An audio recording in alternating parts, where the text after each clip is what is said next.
I'm Amanda. I'm Scott. I'm Kim. Drew. Shelby. Hi. Now let me tell you about a similar experiment I performed the other day. How that action affects American culture, as well as another point made in another country. So let me start with my experiment. I went to my gym, and I had this heavily trafficked staircase. I decided to walk up the left side versus the right. This caused some problems. I got some glares, and I got some people muttering some words, but I conducted some good research. I found that I broke a social interaction rule. That social interaction rule is known as proxemics, otherwise known as the study of human spatial requirements and the effects that population have on behavior, communication, and social interactions. Among my studies, I also found a writer by the name of Edward Hall. He produced a book called The Hidden Dimension.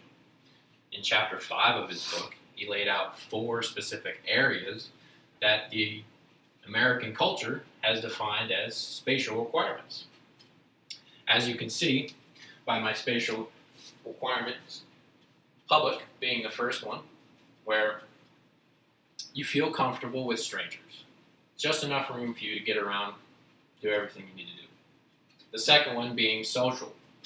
Your social space is where you can conduct meetings, events, still be in the room, if you will. The third one being personal. That's usually where you conduct most of your interactions with your friends or your family. That last one being intimate.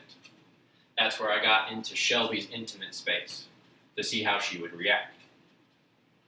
It's, if you will, the bubble, right? We all have a bubble around us.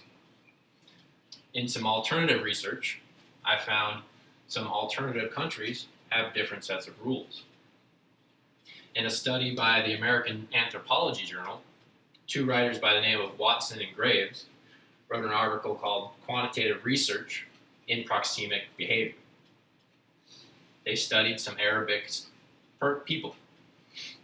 In this study, they found that the Arabic subjects would stand closer, make more eye contact, talk louder, and do such things as touch when they talked. Something that's completely opposite of what we do here in America. So, as you'll see, I listed out 3 things for you today. What a personal experiment can do for you, what the standard is here in America, as well as what standards might be in other countries. Now I hope you're able to define what it is your bubble and what that means to others.